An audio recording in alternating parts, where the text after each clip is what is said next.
Hey folks, this is Casey and I'm with Melon Marigold. We have got a gorgeous day today, although I gotta tell you the bugs in the heat are a little much, but I want to do a quick video and show you how our Ruth Stout potatoes are doing. Look at our beautiful potato patch we planted together. We've got 3 different rows, and just to remind everybody, we've got the Russets in this row, we have got the yellowfin yellows in that row, and we have got red potatoes in the third. So just upon initial visual inspection, you can see we've got a little bit of grass coming up on some of the sides. We've got a couple of weeds, but for the most part, everybody's looking really great. This row has been the slowest to sort of get started, and as we kind of go down it, we see some plants coming out here in the beginning, but as we walk towards the end, there's not a whole lot happening. They might just need a little bit more time, or it is possible that animals have gotten in and taken a bite out of the seed potatoes. Now let's take a look at the middle. These are the yellowfin potatoes and holy bananas. These babies are producing like crazy. We have got flowers blooming. We have got plants coming out of all different angles. They are just going nuts.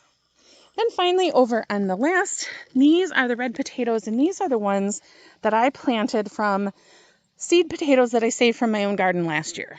These were also a little bit slower to start, but as soon as they came out, they started growing like crazy as well. We've got a few little areas in here and up there that might still need a little bit of love, but everybody's doing great. Now at this point, we are in maintenance phase with the potatoes, but we do have to give them some love. So we're going to give them a little trim today, and we are going to add some more hay. I'm going to come around first with the trimmer, and I'm just going to clean up the edges where the grass lines are. You may see me reach down and pull a couple of weeds here and there. In addition, as I go by rows where the plants are flowering already, I'm going to pull off those blooms. After we get everybody trimmed up, then I'm going to go to the barn. I'm going to get another bale of hay, and we are going to do mulching again. Now, the middle row is really ready to be mulched up, the next layer, and so are the red potatoes. However, the russets over on this side, I am tempted to mostly leave them alone. I'm going to add a little bit more hay towards the end where it's starting to kind of break down, but I don't want to overcrowd them and prevent them from growing up at all. So that's what we're going to do. We're going to trim, we're going to pull a couple of blooms and weeds, and then we are going to lay out more hay.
Alrighty, we're going to start dumping fresh hay.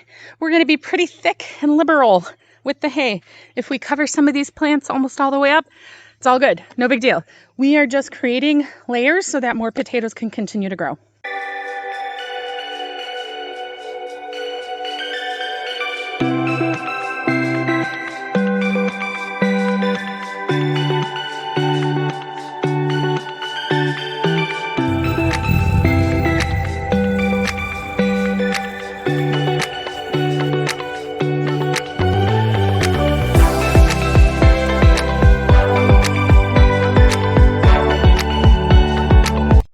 Okay, real quick, do you want to see what's going on under the hay? Let's see if we can, take a sneak peek. All right, let's do a little digging and see if we can't give you a good view of what's going on under there.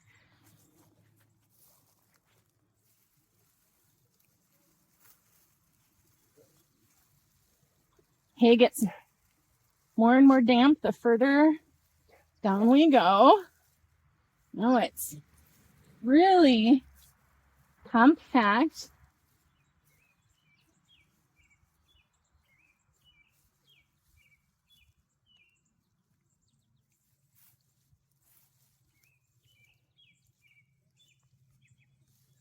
Now it's really damp and compact.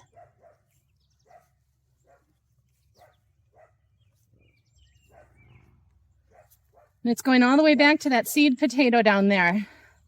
So all that first couple of piles of hay is all compacted. It's gotten really moist. It's starting to break down, and that's what's going to turn it into potatoes.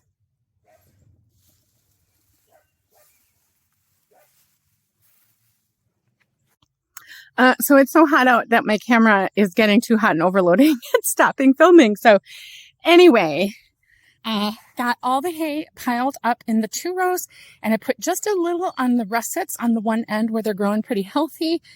And we just got like a ton of rain over the last several days. And so I'm going to just leave that last 3rd row alone to see if that rain's going to help bring more plants up to the surface. In addition to taking care of my potatoes, I did want to just show you my little melon bed real quick. It's one other project I got done today. My melon seedlings should have been planted like 2 weeks ago at least, but this is just life. So let me show you what I did. So this is the north side of my house. There's a slope. There's Oliver and his frisbee, tomatoes, corn, sunflowers. So I like that it's on a slope because the melons are just going to grow down the hill, and that's pretty cool. Until just about this time, they are in full sun, so they'll get a full day.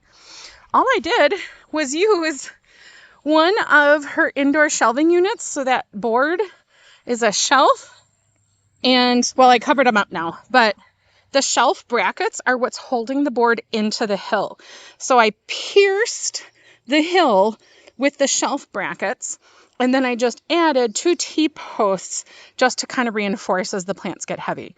So everybody's in. I have got crimson sweet watermelons, and I have got sugar cube cantaloupes. They are my absolute favorite. They're all looking really good and healthy. Last thing I'm going to do before I call this project done is I'm going to sprinkle them with eggshell heavily on the top of the soil, because I have slugs here, and slugs love melons, but they don't like eggshells. So in addition to putting eggshells in your soil just for calcium reasons, you can also shake them on top of the soil, and the slugs don't like crawling across it, and they'll leave your plants alone. So let's do it. I'm going to be pretty heavy. I got a lot of eggshells.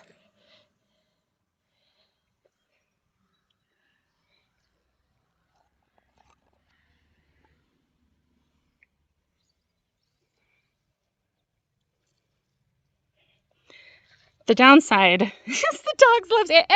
Hey, the dogs love smelling the shells. You stay out, buddy.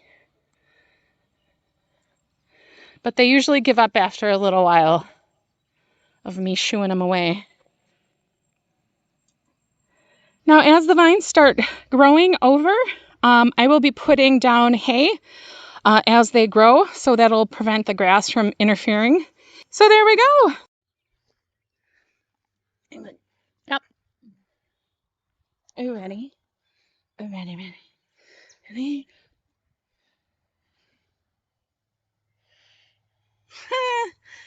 All day he does that. Pardon me. Well, I get some of my raspberries. I got one more project to show you. Okay, these are my cabbages. Don't they look gorgeous? They're starting to get super big. They were just sort of all compacted in a smaller space. But like I mentioned with the melons, I've never had to deal with slugs. And so that is the damage you see. All those little holes are not cabbage moths.